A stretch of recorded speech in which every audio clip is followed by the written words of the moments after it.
Tonight, drama in politics, festival season, and updates around campus. All that and more. This is Clemson News Now.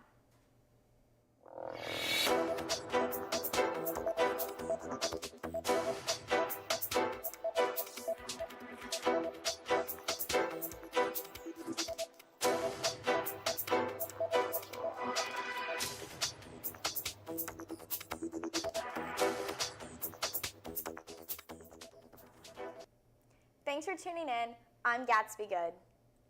And I'm Libby Smith. The month of April is Child Abuse Awareness Month, a month to bring communities together in support of child safety, well-being, and development. Across South Carolina, organizations are using this month to remind everyone that protecting children is a shared responsibility. The Children's Trust of South Carolina is leading statewide efforts to educate families, raise awareness, and strengthen resources that help prevent child abuse and neglect before they happen.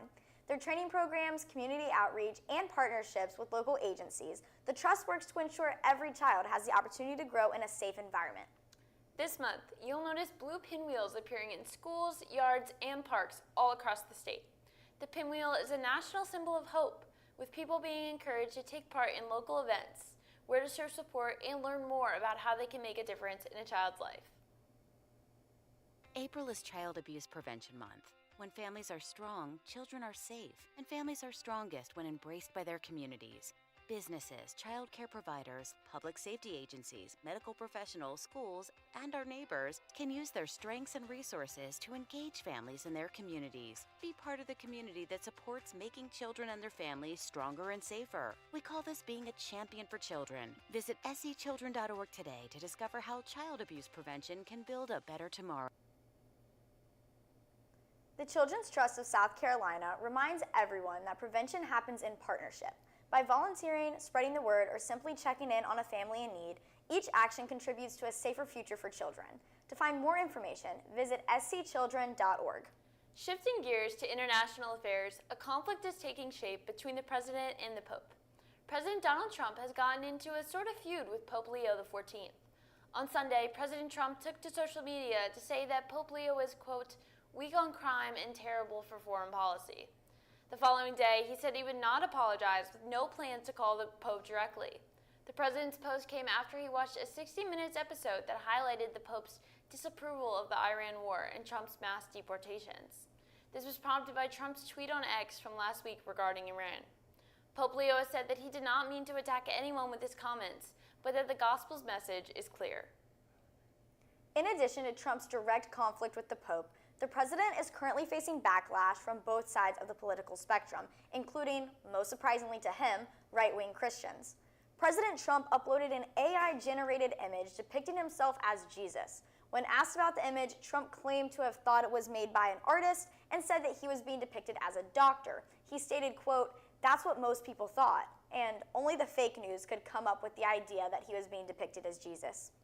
President Trump has also stated that he believes he has done wonders for the Catholic Church, and that he has said he does not want a pope who criticizes him, and even claimed that Leo, quote, wasn't on any list to be chosen as pope and was chosen to deal with President Trump. President Trump, along with U.S. Secretary of War Pete Hegseth, have invoked God in messages during this conflict, and Hegseth has even framed the war as divinely supported and used scriptural justification. Despite this, the two, along with Vice President J.D. Vance, who identifies as Catholic, have said that the Pope should stay out of politics and American affairs. While tensions rise among global leaders, vibes are high in the desert, and from Biebercella to headline controversies, viral moments, and even housing scams, Weekend 1 of Coachella is officially in the books. Coachella celebrated its 25th anniversary this year with a star lineup: Sabrina Carpenter, Justin Bieber, Karol G, and Annie Ma. Weekend 1 was from April 10th through the 12th, drawing more than 160 artists across multiple stages. Friday night featured an electric performance from Sabrina Carpenter, with high winds canceling Annie Ma's set. Saturday was all about Justin Bieber, whose long-awaited return to the stage turned the festival into what fans were calling Biebercella. Fans packed the grounds for his nostalgic hits and viral YouTube-themed performance. Sunday, Karol G made history as the first Latina artist to headline Coachella, delivering a powerful set that capped off the weekend. Not everything was smooth sailing, as Sabrina Carpenter sparked backlash after mistaking a fan's Arabic Zagrota chant for yodeling, calling it weird on stage. The clip went viral, with critics calling her remarks culturally insensitive. Carpenter later issued a public apology, saying she misunderstood the chant and the noise of the crowd. Still, the moment added tension to an otherwise high-energy weekend. Outside the festival gates, chaos brewed in the Coachella Valley. Several influencers reported Airbnb scams, losing thousands after fake listings and sudden cancellations. One group said their $20,000 reservation was canceled last minute, forcing them to rebook at double the cost. Another influencer described being stranded in a parking lot at midnight before ending up at a Motel 6. The incidents have sparked calls for better verification and refund protections for festival goers. Now the party isn't over yet. Weekend 2 runs April 17th through the 19th, featuring the same headliners. And you can expect performances from artists like Young Thug, Disclosure, Turnstile, Addison Rae, and much more.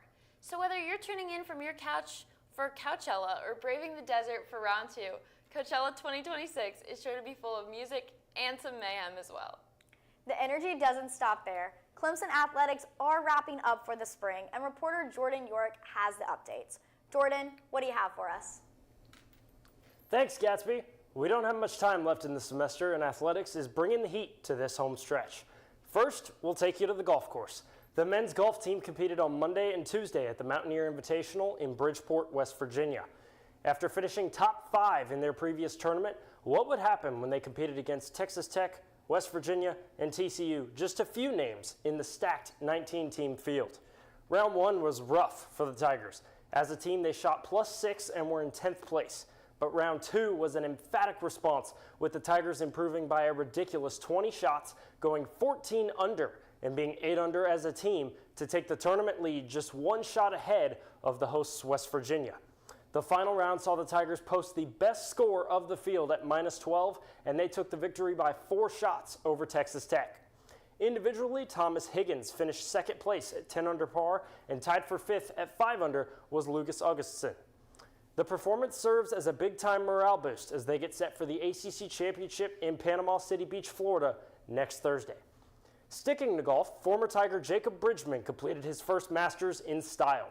The 26-year-old made the cut at Augusta, a feat that Bryson DeChambeau couldn't accomplish, and ended up tied for 41st, taking home $83,250. If I could play golf for 4 days at the most prestigious course in the world and make $83,000, I'd do that too. Women's lacrosse rounded out their regular season today in style with a dominant 16-7 victory on the road against Florida State. After a 3-4 start to the season, the Tigers finished on a 10-game win streak, and the number 9 team in the country looks poised to cause some chaos in the ACC tournament next week as a top 4 seed. We'll keep you updated on that. After stealing Game 1 against number 6 North Carolina last Friday night, the Tigers baseball team looked like they might be back to their old ways with a shot at a huge series victory on Saturday. The Tigers were up 4-2 in the 8th and had all the momentum on their side. However, North Carolina showed why they may be in Omaha later this summer, as the Tar Heels notched a run in the 8th and 9th innings to tie the game, then shut down the Tigers for 5 more innings and taking a 6-4 win to take the series to a decisive Game 3. UNC rolled in this one early, and the Tigers were left reeling with a 12-5 loss. After a 7-3 midweek victory against Charlotte that was a little too close for comfort, the Tigers look for a series win in Virginia this weekend against the Cavaliers. The action is going on in Game 1 right now on the ACC network, and Game 2 will be tomorrow at 6. Game 3 will be Saturday at 1. And with the NBA playoffs starting this weekend, all eyes are on former Tiger Hunter Tyson and his Denver Nuggets. The ACC first-teamer and his Nuggets finished 3rd in the Western Conference this season at 54-28.